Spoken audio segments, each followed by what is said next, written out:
I've always been the responsible one. The one who thought before acting, who planned for the future, who never disappointed.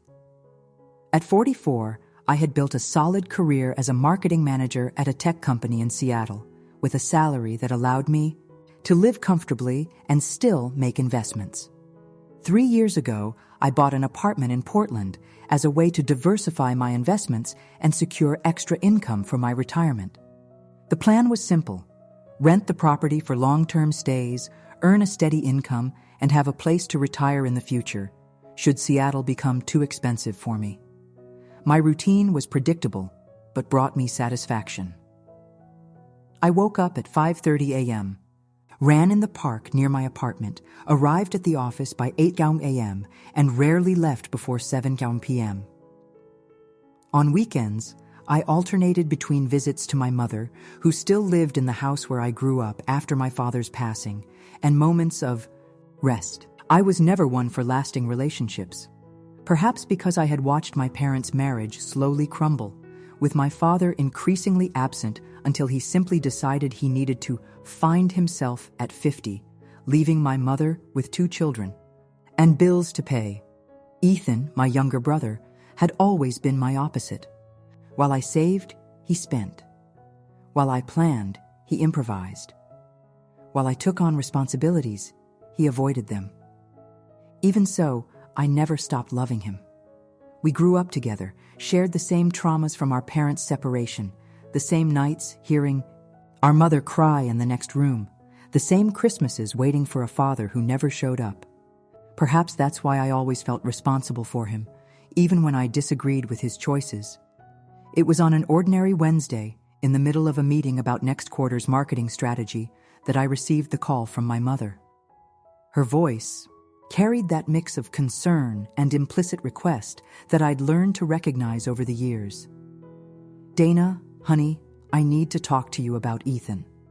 I excused myself from the meeting and stepped into the hallway, already feeling that familiar tension in my shoulders whenever my brother became the subject of conversation. "What happened this time, Mom?" "He lost his job, Dana. The company downsized and they let him go. Sarah is devastated and they have the children to think about." I took a deep breath. This wasn't the first time Ethan had lost his job, but this time he had a family, a wife and 2 small children, my niece and nephew whom I adored despite seeing them only a few times a year. "And what does he need? Money?" I asked, knowing full well where this conversation was heading. "Actually, they need a place to stay. The landlord already found new tenants, and they have to be out by the end of the month. Just until Ethan finds a new job." My mind immediately went to my Portland apartment. It had been vacant for a month since the previous tenant left, and I was in the process of finding a new one. The timing couldn't have been worse. I had just started renovations to increase its rental value. "I don't know, Mom. I was planning to rent it out. That's income I count on." "Dana, they're your family. Your brother wouldn't ask if he had any other option." The fact that Ethan hadn't called me himself spoke volumes. He knew I would have more questions, more conditions than our mother would impose. He was using her as a buffer, just as he had done countless times before. "Let me think about it," I said, knowing that this was already a concession. "They need to know soon, Dana. They're running out of time." That evening, I called Ethan. The conversation was brief, with him assuring me it would only be for a couple of months until he found a new job. I laid out my terms: no smoking in the apartment, no pets, and they would need to be out as soon as he secured employment. He agreed to everything readily, too readily, I realize now. I also made it clear that I was doing this as a favor, not charging rent, but expecting them to cover utilities and take care of the place. I told him I had been planning to rent it out, and this arrangement would cost me income, but I was willing to help because they were family. Ethan thanked me profusely, promising this would be the last time he needed my help. 2 weeks later, Ethan, Sarah, and their children moved into my Portland apartment.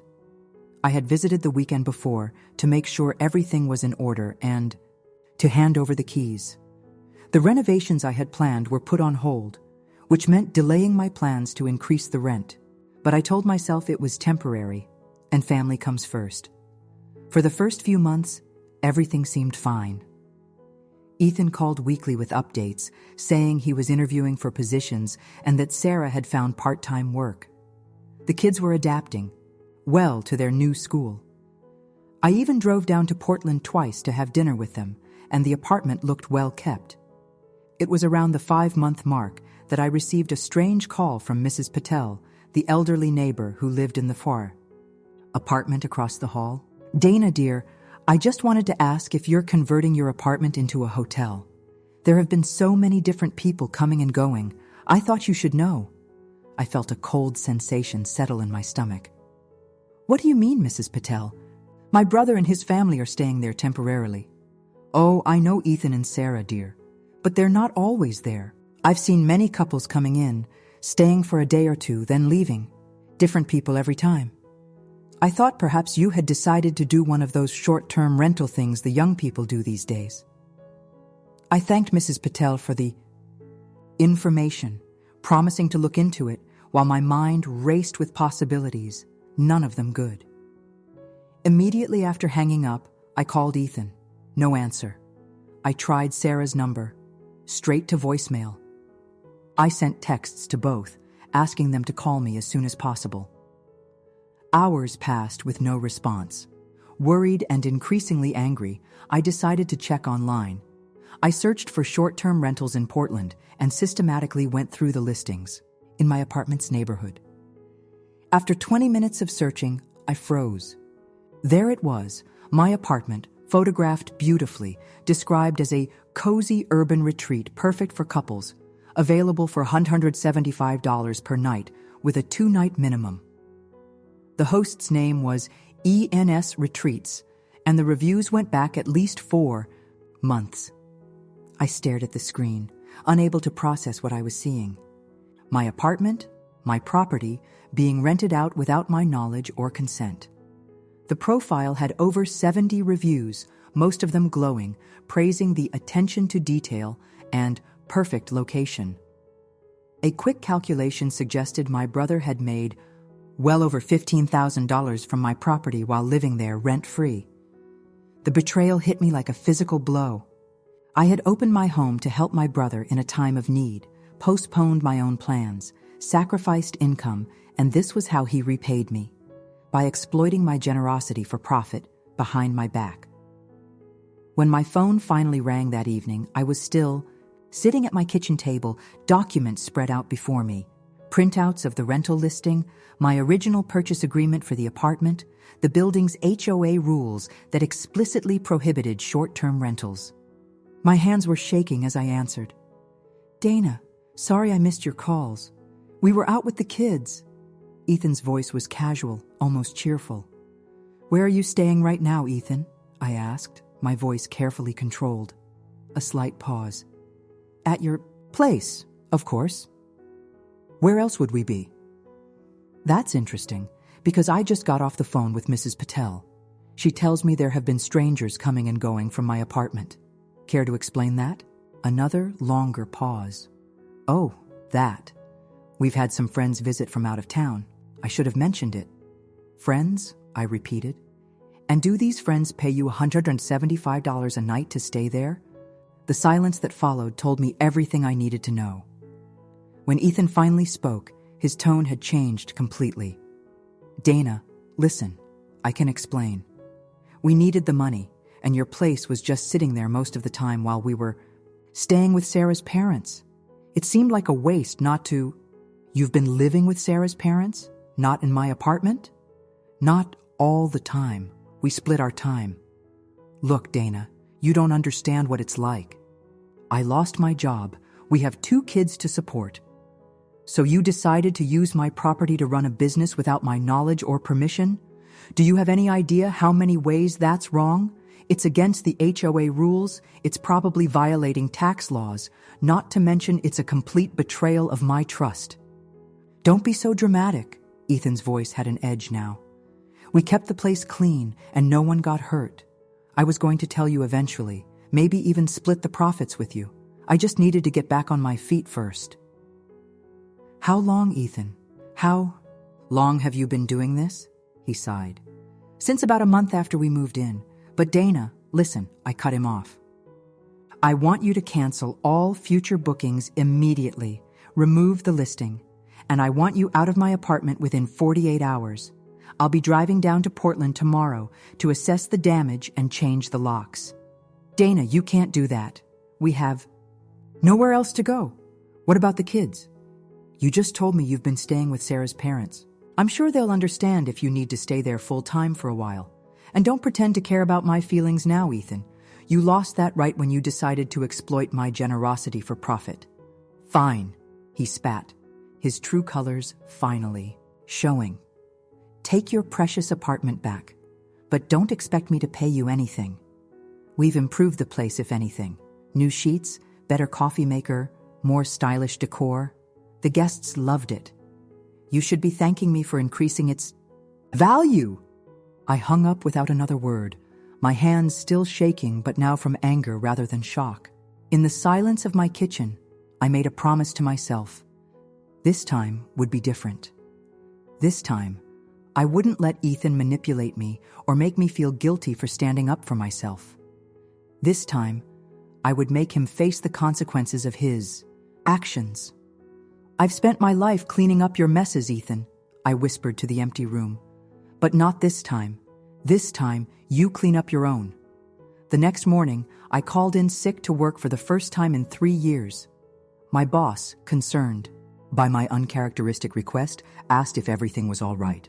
Family emergency, I explained briefly. I need to go to Portland to deal with an issue with my apartment. I should be back by Monday. I packed an overnight bag, including a folder with all the documents related to my apartment. The deed, insurance, papers, HOA rules and regulations, and the printouts of Ethan's rental listing. Before leaving, I called Mrs. Patel to thank her for bringing the situation to my attention and to let her know I would be arriving that afternoon. "Oh, I'm so relieved, dear," she said.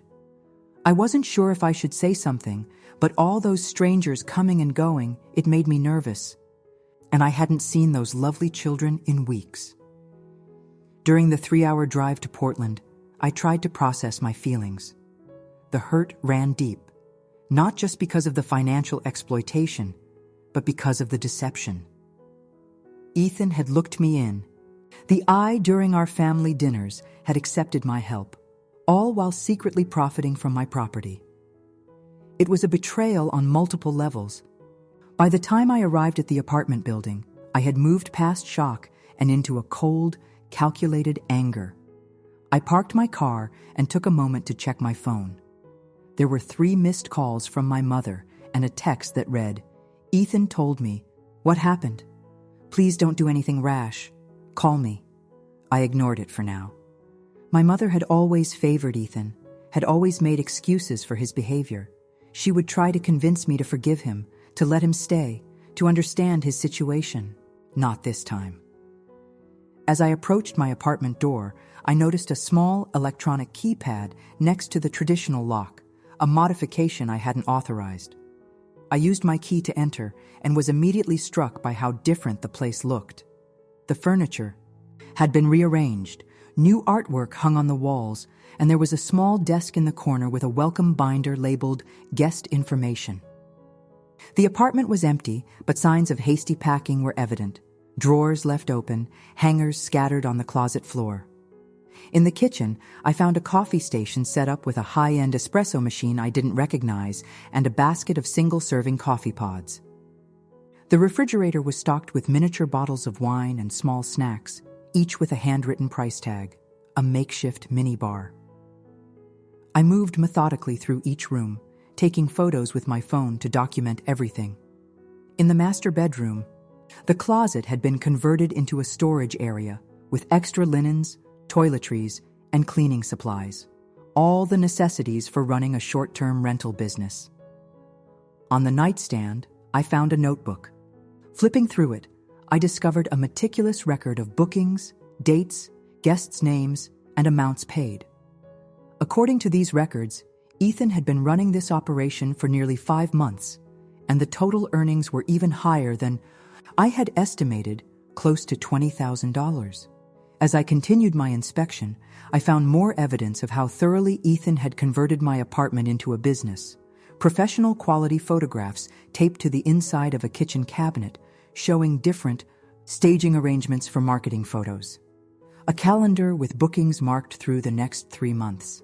A list of cleaning services with contact information.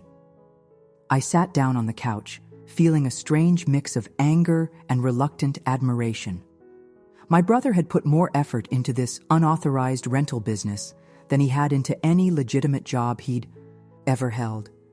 If only he had channeled that energy and creativity into something honest.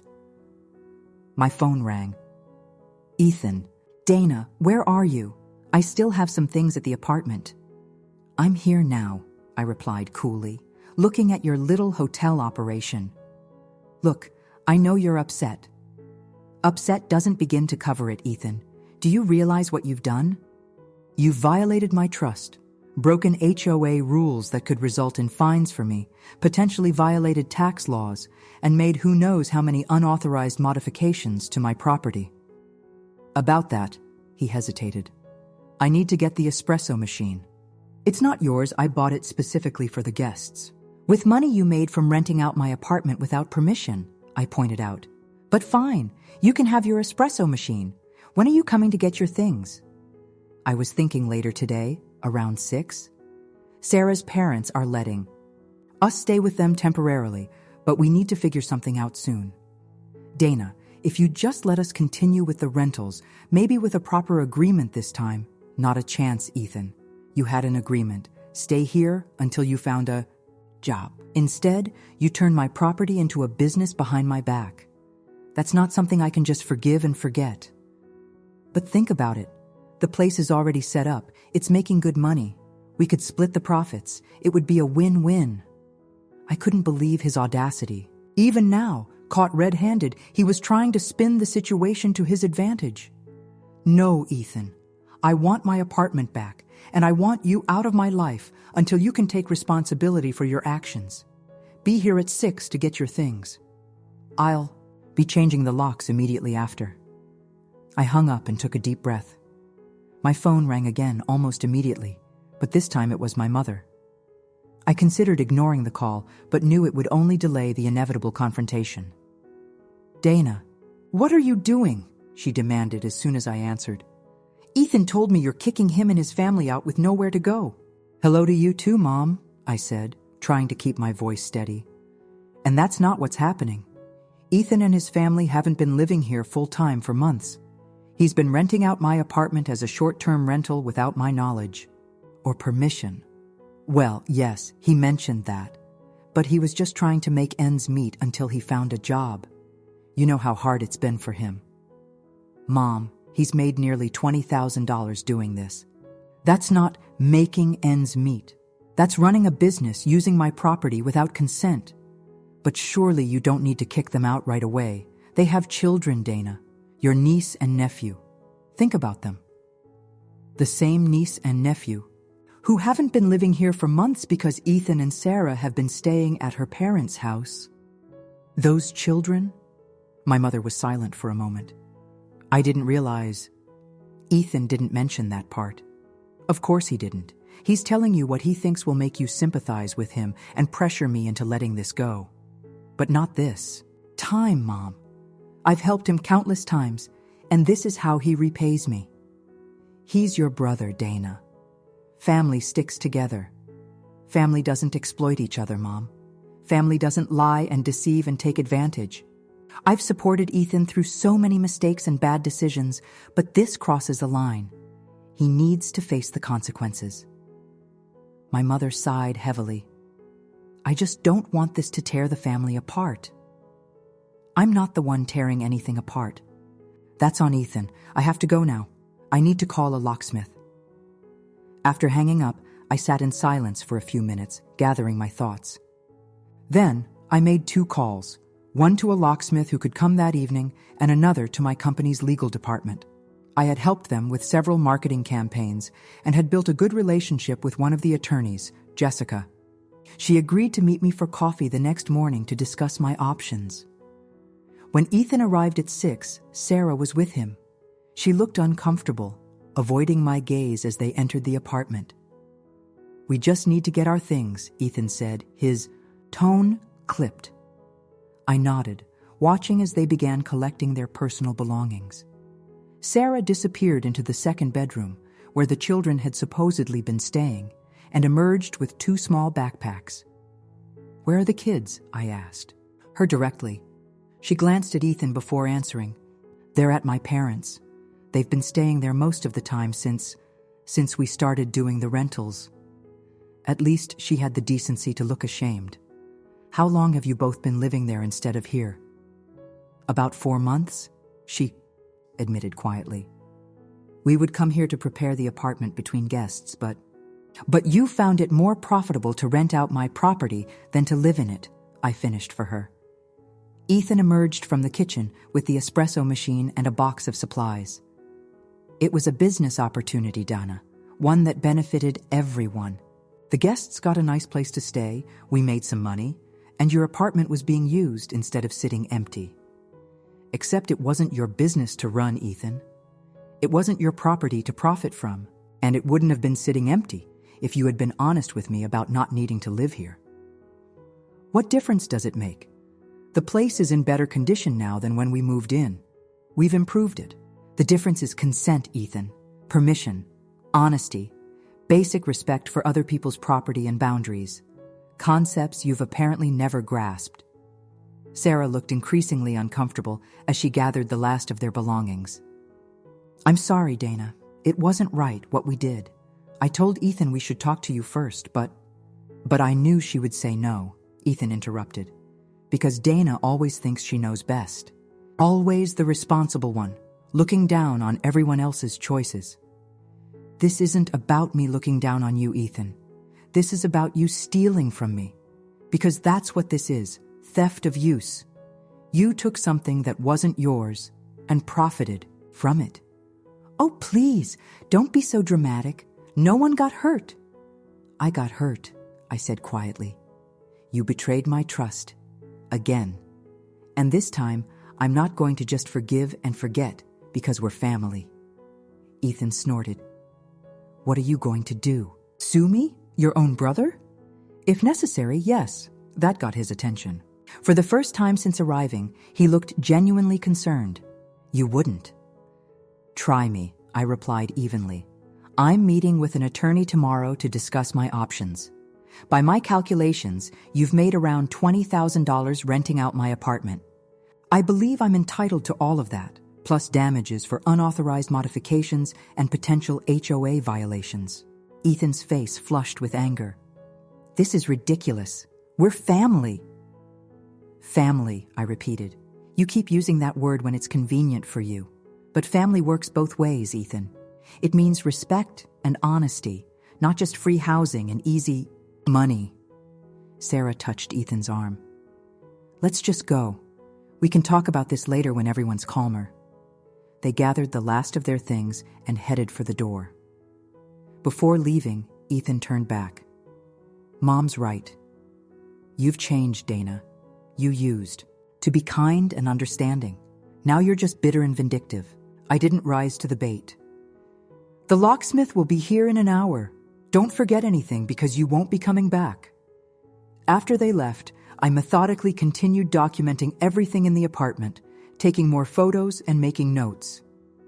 I found additional evidence of how extensively they had been using my property. Guest reviews mentioning Ethan and Sarah by name, thanking them for their hospitality. A bank statement Ethan had left behind showing regular deposits from the rental platform. Even a business card for ENS Retreats with my apartment's address. Each piece of evidence strengthened my resolve. This wasn't just about the money, though I certainly intended to recover what was rightfully mine. This was about standing up for myself against a pattern of manipulation and exploitation that had gone on for far too long. When the locksmith arrived, I had him change all the locks and remove the electronic keypad Ethan had installed. I also called the building manager to inform him of the situation, explaining that my brother had been conducting unauthorized short-term rentals and assuring him that it had been stopped immediately. That night, I slept in my own apartment, in sheets, that had been used by countless strangers. Despite my exhaustion, sleep came fitfully, interrupted by anger and hurt that kept surfacing in waves. By morning, though, I had a clear plan forming in my mind. Over coffee with Jessica the next day, I laid out the entire situation, showing her the evidence I had collected. "Well," she said after reviewing everything, "you've got a solid case for recovering the money he earned. It's straightforward, unjust enrichment. He profited from your property without permission." "What about the HOA violations? Could I be held liable?" Jessica nodded. "Potentially, yes. But if you disclose the situation to them proactively and show that you've taken immediate steps to stop the rentals once you discovered them, they may be lenient. I'd recommend writing a formal letter explaining what happened.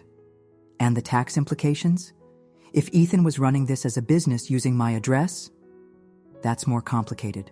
I'd suggest consulting a tax attorney specifically about that aspect. But generally speaking, you'd want to make it clear to the IRS that this was done without your knowledge or consent." I took careful notes as she outlined my options. A civil suit against my own brother wasn't what I wanted, but I needed to be prepared. "Before you file anything," Jessica advised, "I'd recommend sending a formal demand letter. Make it clear exactly what you're seeking in damages and give him a deadline to respond. Often, that's enough to resolve things without going to court. And if it isn't, then we proceed with the lawsuit. But family litigation can get messy and emotional. Be certain this is the path you want to take." I was certain. For too long, I had enabled Ethan's behavior by bailing him out, making excuses, giving him second chances. It was time for that to stop. That afternoon, I wrote the letter to the HOA, explaining the situation and assuring them that the unauthorized rentals had been terminated immediately upon discovery. I also drafted a demand letter to Ethan with Jessica's guidance, detailing the full amount I believed he owed me: $19,175 in rental income, plus $2,500 for potential HOA fines and the cost of returning the apartment to its original condition. Before sending it, I received a call from my mother. "Dana, this has gone far enough. Ethan made a mistake, but suing your own brother? That's not who you are." "You've spoken to him," I observed. "Of course I have. He's devastated. He knows he shouldn't have done it, but he was desperate. And now you're threatening to take everything when they're already struggling." "He has nearly $20,000 that belongs to me, Mom. Money he made by exploiting my generosity. That's not everything. That's what he owes me. But a lawsuit against family? Your father would be heartbroken to see his children at each other's throats like this." The mention of my father stung, as she knew it would. "Dad left us, Mom. He chose to walk away. Don't use him as leverage now." My mother's voice hardened. "I'm just trying to prevent you from doing something you'll regret. Family is all we have in the end, Dana. I've spent my entire adult life being the responsible one, helping you, helping Ethan, picking up the pieces. Just once, I need you to see this from my perspective. He betrayed my trust in a significant way. He needs to make amends. And suing him is how you expect that to happen? It's a last resort. I'm giving him the chance to do the right thing first." After a long pause, my mother sighed. "I hope you know what you're doing, Dana. I really do." The conversation left me shaken, but no less resolved. That evening, I emailed the demand letter to Ethan and sent a physical copy by certified mail to Sarah's parents' address. Then I returned to Seattle, back to my job and my life, waiting to see what would happen next. 3 days later, I received a text from Ethan. "You win. I'll pay you back. But this changes everything between us." Replied with my bank account details and a simple message. It already did.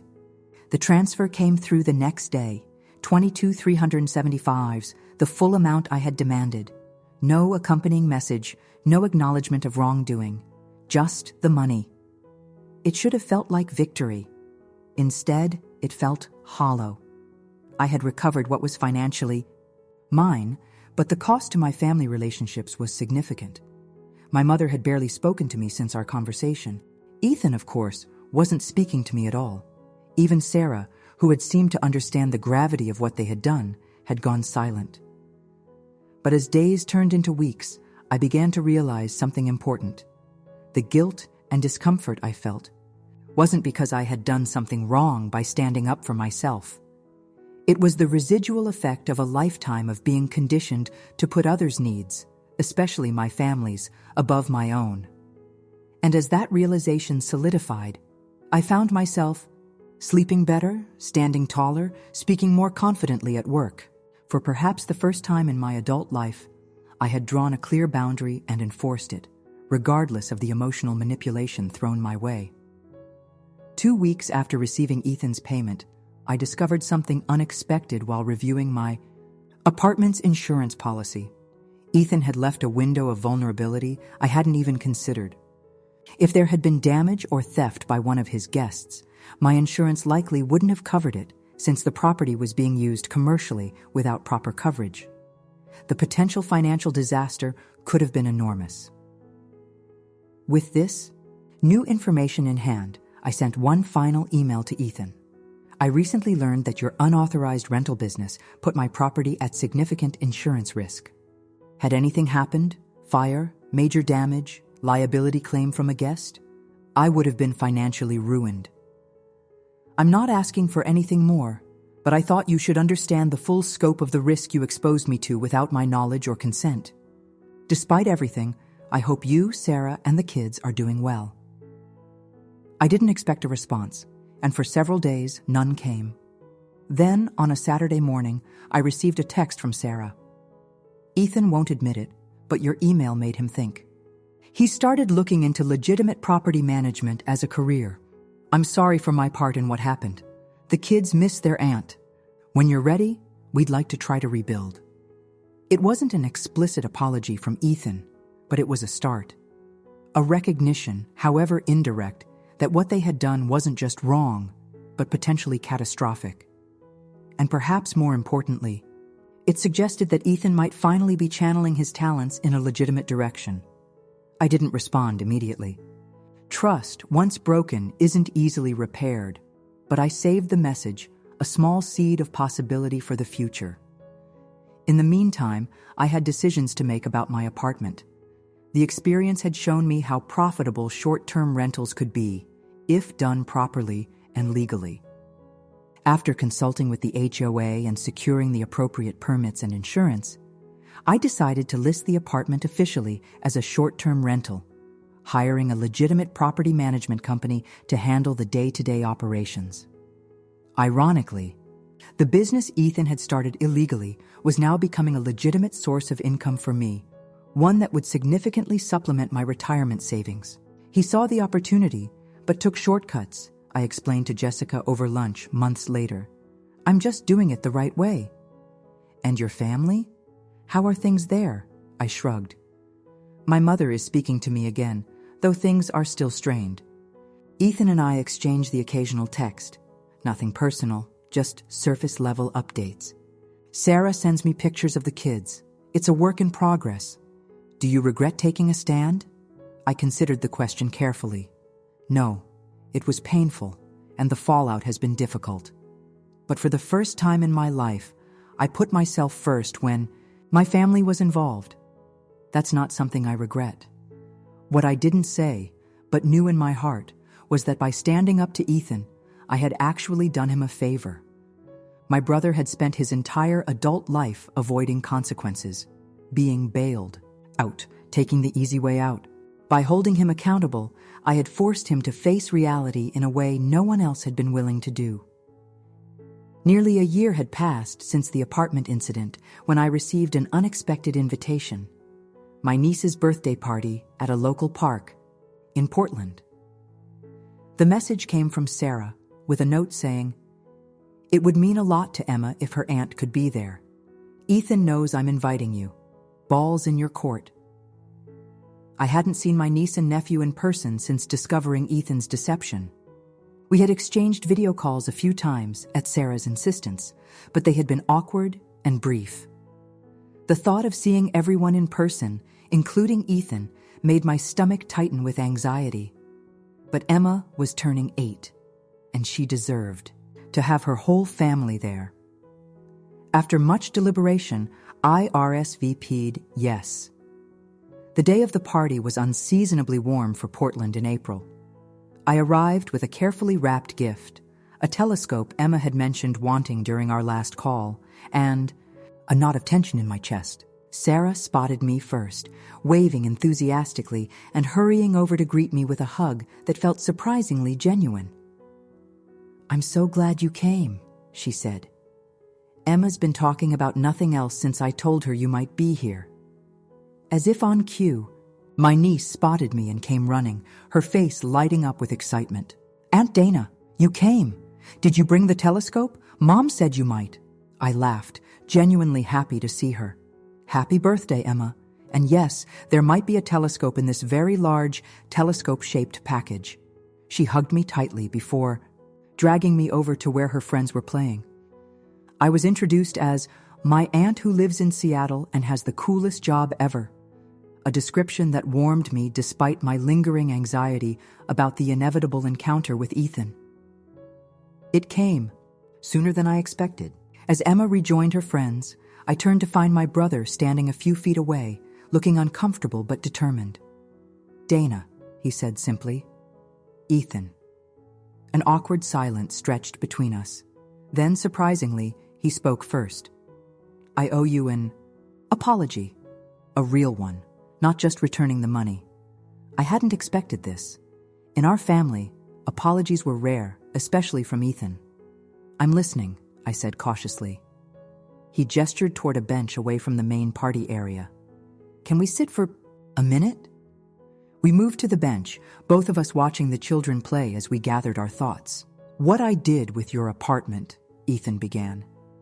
"It wasn't just wrong because I got caught. It was wrong, period. I violated your trust. I took advantage of your generosity. And when confronted, I tried to make you the villain for standing up for yourself." I nodded, not trusting myself to speak yet. After everything settled down, I was angry for a long time. At you, at the situation, at myself. But eventually, I had to admit that you were right to demand accountability. No one else ever had. Including Mom, I observed. Ethan gave a rueful smile. "Especially Mom. She's always seen me as the one who needs protecting, even from the consequences of my own actions. She means well. I know. But it didn't help me grow up." He paused, gathering his thoughts. "Anyway, I've been doing some serious reflection this past year. I even started therapy, if you can believe it. This did surprise me. That's not something I expected to hear." "Me neither," he admitted. But Sarah insisted after the apartment thing. Said she wouldn't stay if I didn't get help for my pattern of behavior. I glanced over at Sarah, who was helping to organize a game for the children. She had shown more backbone than I'd given her credit for. "And has it helped?" I asked. Ethan nodded slowly. "It has. Made me see some things about myself I didn't want to face. Like how I've been riding on your coattails our whole lives, resenting you for your success, while simultaneously expecting you to bail me out whenever I needed it." His frankness was disarming. This wasn't the defensiveness I was used to from my brother. "I've also made some changes professionally," he continued. "Remember how I used to work in sales before everything fell apart?" I nodded. "Well, I've gone back to that field, but with a focus on real estate. I got my license 6 months ago, and I've been working with a broker in Portland. Turns out, all that energy I put into your apartment rental, I'm good at it when I do it legitimately." "That's really good to hear, Ethan. I know it doesn't make up for what I did," he added quickly. "But I wanted you to know that what happened, as awful as it was, led to some positive changes. And I am truly sorry for betraying your trust."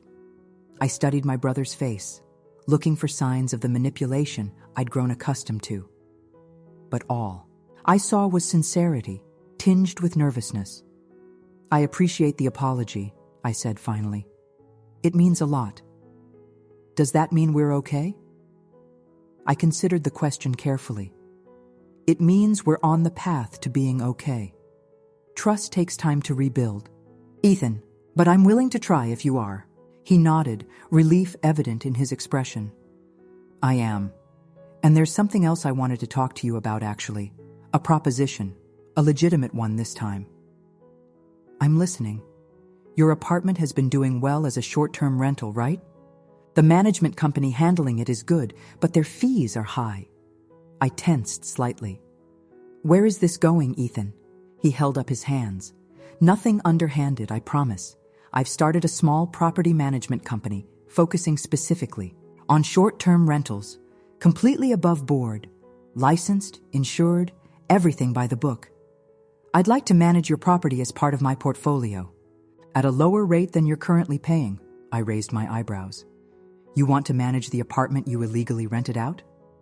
Ironic, I know. But I learned a lot from that mistake. What to do, what definitely not to do. And I'd give you a friends and family discount, plus detailed monthly reports on everything. And why would I trust you with my property again? Ethan met my gaze directly. Because I've spent the last year earning back the right to be trusted. Because I'm building a legitimate business that I want to be proud of. And because I'm asking permission this time, with everything in writing and properly documented. I had to admit, it was a bold proposal. And there was a certain symmetry to it. Ethan using the skills he had misapplied before, but now in a legitimate way. I'll think about it, I said finally. Send me your business plan, references, everything. I'll make a decision based on the facts, not on our relationship. That's all I'm asking, he replied. A fair consideration. We rejoined the party after that, the air between us noticeably lighter. My mother, who arrived late, seemed shocked to see us conversing civilly, then relieved, then suspicious, as if waiting for the other shoe to drop. What's happening? She whispered when she got me alone. You and Ethan are talking? Did he apologize? He did, actually. A real apology, not just excuses.